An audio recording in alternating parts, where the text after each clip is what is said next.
Arc-en-Ciel, chaque dimanche, actualité, culture, économie, société et animation festive. Avec Abdelatif Arc-en-Ciel, la chronique.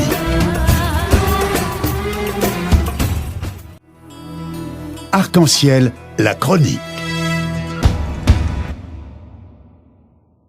Et comme ça a été annoncé, nous sommes heureux d'être en ligne avec le président de la Fondation de l'Islam, M. Ghaleb Benchir. Bonjour et bienvenue dans l'émission Arc-en-Ciel. Bonjour et merci de m'inviter et bonjour à tous les auditeurs. Lors de la dernière intervention avec nous, avant l'été, comme quoi il y a tout un programme pour la Fondation et la rentrée de la Fondation de l'Islam, c'est l'événement du 17 septembre à Paris. De quoi il s'agit? Alors, la feuille de route de la Fondation de l'Islam de France est chargée. Ces programmes sont mis à exécution les uns après les autres. Et l'événement de la rentrée, merci de l'avoir souligné, c'est cette rencontre œcuménique, mais au sens large, c'est une conférence internationale de Paris sur la paix et la solidarité entre les juifs, les chrétiens et les musulmans, mais pas uniquement, parce qu'ils sont au service de l'humanité, au service de l'homme, en présence de bouddhistes, de personnes athées, agnostiques. Il s'agit de la personne humaine, sens de cet événement. Donc ça rentre dans ce qu'on appelle la doctrine sur quoi il est fondé la Fondation. Donc c'est une rencontre culturelle et non culturelle, c'est une rencontre pour tout le monde, si j'ai bien compris. Oui, d'abord, elle est pour tout le monde, ouverte à quiconque a envie de venir. Nous avons plus de 1200 inscrits pour une capacité de 550 places. Il faut bien gérer cette affaire-là. N'oublions pas que la Fondation est une institution laïque, reconnue d'utilité publique et œuvre pour le bien commun. Certes, des religieux interviennent, mais ils interviennent aussi à côté de noms qui relèvent de la sphère laïque. Et il est aussi dans la mission de la Fondation d'organiser des colloques internationaux. Alors, de quoi il s'agit autant que programme pour cette journée du 17 qui s'avère très chargée? Alors, nous le faisons en partenariat avec la Ligue islamique mondiale. Et pour la première fois, je ne veux pas être grandiloquent dans mes propos, mais c'est la première fois dans l'histoire de l'humanité, il va y avoir une signature d'un mémorandum d'entente et d'amitié entre les responsables des grandes traditions religieuses monothéistes et qui les engage. Ça va donner lieu à des annonces qu'on fera lors de la conférence de presse et surtout le soir lors du dîner officiel où il y aura la signature de ce mémorandum. En revanche, en ce qui concerne le programme lui-même, là aussi, il y a 3 objectifs majeurs et 2 seconds. Ils sont pas secondaires, ce sont 2 corollaires. Le premier objectif, je commence à être fatigué, lassé, harassé même de ceux qui nous tensent, nous autres musulmans, qui nous sermonnent et qui nous somment de nous désolidariser d'avec la bête immonde qu'est le terrorisme.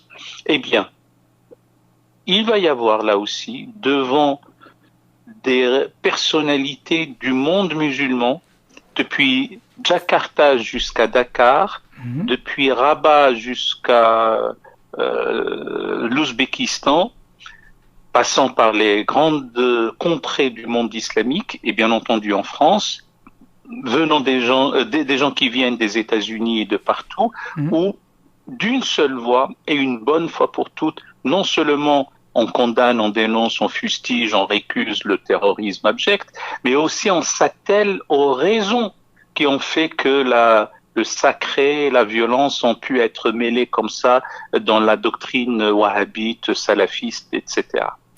Le deuxième événement, le deuxième point majeur, c'est que malheureusement nous avons connu ces derniers mois, tour à tour, Pittsburgh, Christchurch, Colombo, et donc l'ignominie, le terrorisme abject frappe indistinctement des êtres innocents.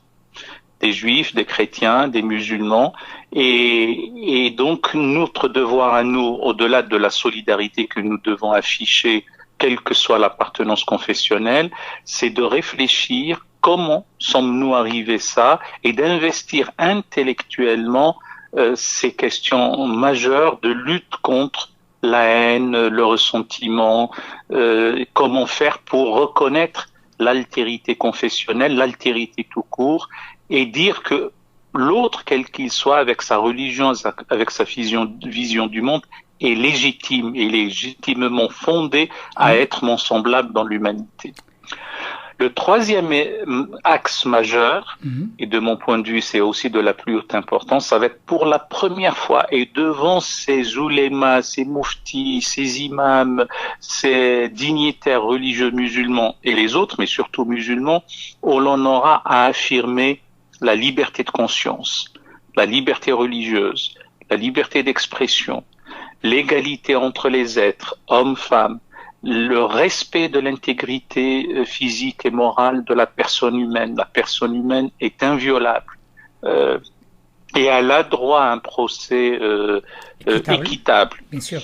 Et donc, les questions d'éducation seront aussi abordées. J'ai coutume de dire, l'ignorance et la croyance nous donnent le fanatisme. L'ignorance et parfois le pouvoir nous donnent la tyrannie. L'ignorance et l'argent nous donnent la corruption. L'ignorance et par moments la liberté nous donnent le chaos. Donc, au cœur de tous les maux Amahux que nous connaissons, il y a une affaire d'ignorance et de méconnaissance. Donc, les antidotes aux dérives meurtrières, à la violence, restent acquisition du savoir, connaissance, culture et surtout éducation. Voilà les messages forts que nous tenons à Bien, dire. je suis en train de parler, en même temps il y a des choses qui m'interpellent sincèrement. Donc, vous êtes, si j'ai bien compris un petit peu le message, parce que c'est un message très très très fort, c'est une première, après tout ce que vous avez parlé en termes de points d'attentat et autres, tout ce qui s'est passé auparavant, j'ai l'impression, vous êtes en train, ou bien la fondation, je parle, et d'une manière assez importante, joue un tremplin entre les religieux et les laïcs pour un dialogue. Est-ce que c'est bien le cas? C'est tout à fait le cas. La vocation de la Fondation n'est pas cultuelle, mais son rôle sur les aspects culturels, sur les aspects de civilisation et sur les aspects humains, et notre approche est une approche humaniste, c'est effectivement d'établir ce dialogue entre l'humanisme tout court et les traditions spirituelles, au service de la personne humaine, au service de l'homme, de l'humanité. Donc vous cherchez, quelque part, la Fondation cherche à rassurer et assurer les deux parties, j'ose dire. Alors, son rôle, c'est de rester dans une approche sereine, calme, apaisée. Si les gens sont inquiets, bon, nous essayons de les rassurer. Il n'y a aucune raison d'exacerber les tensions. Mais encore une fois, notre mission est une mission davantage de témoignage et d'action. Nous témoignons de ce que nous pensons être juste, ce qui pour nous est juste, et nous le ferons toujours.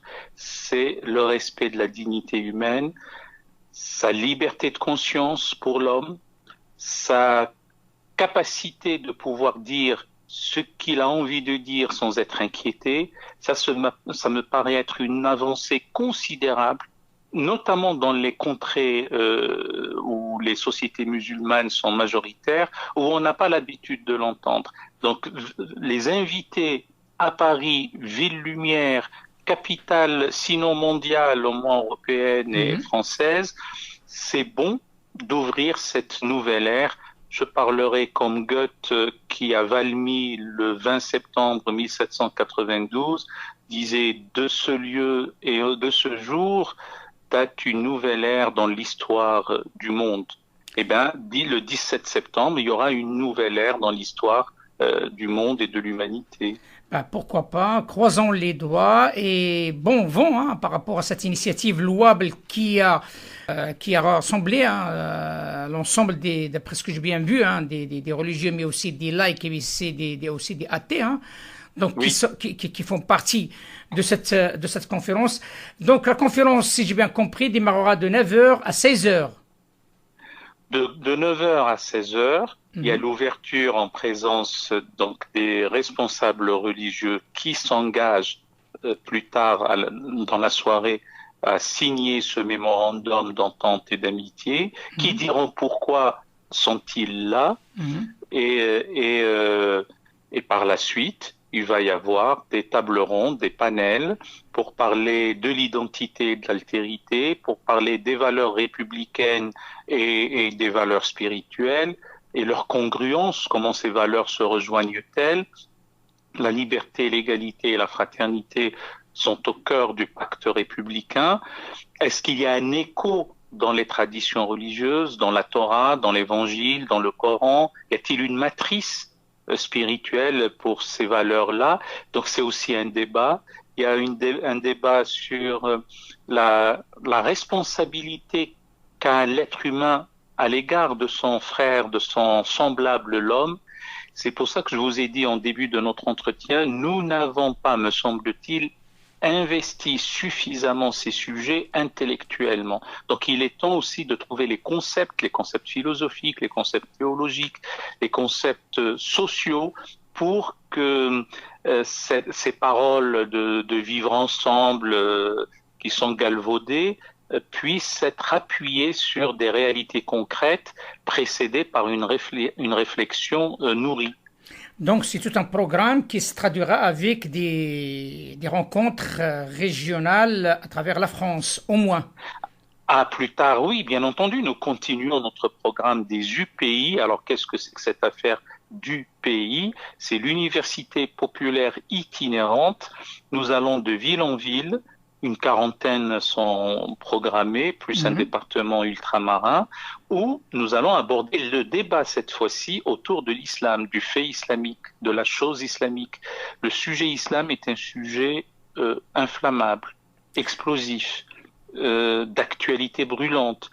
Donc nous l'abordons, là aussi d'une manière sereine et apaisée, même si le débat était un peu houleux, eh bien nous le canaliserons et puis nous aurons, si j'ose dire, notre débat, grand débat à nous, en faisant allusion au grand débat initié par le président Macron suite à la crise des Gilets jaunes.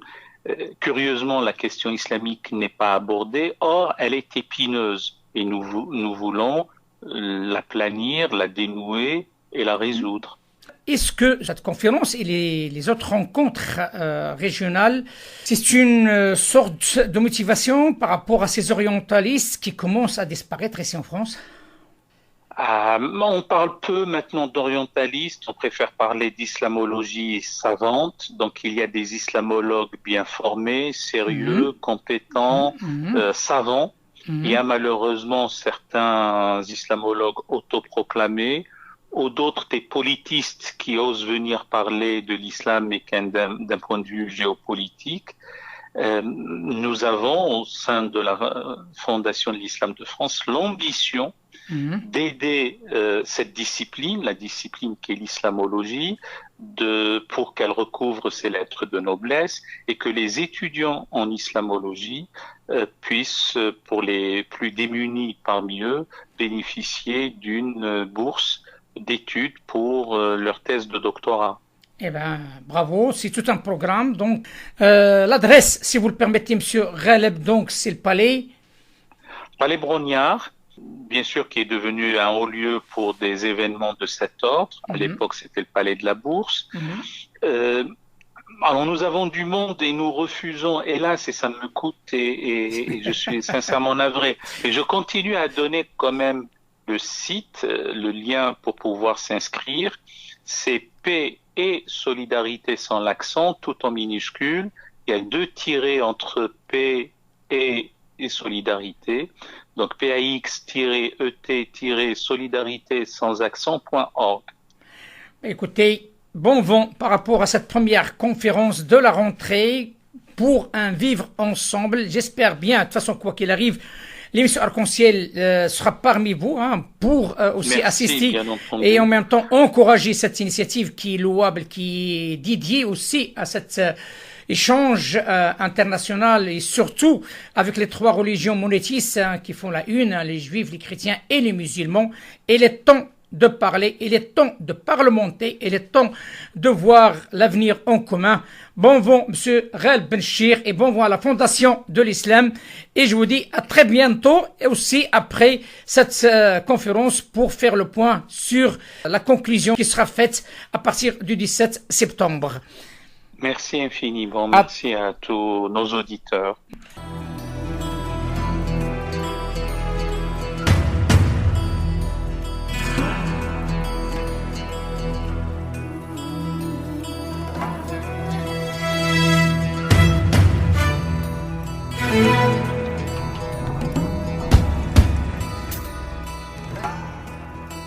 Arc-en-Ciel, chaque dimanche, actualité, culture, économie, société et animation festive.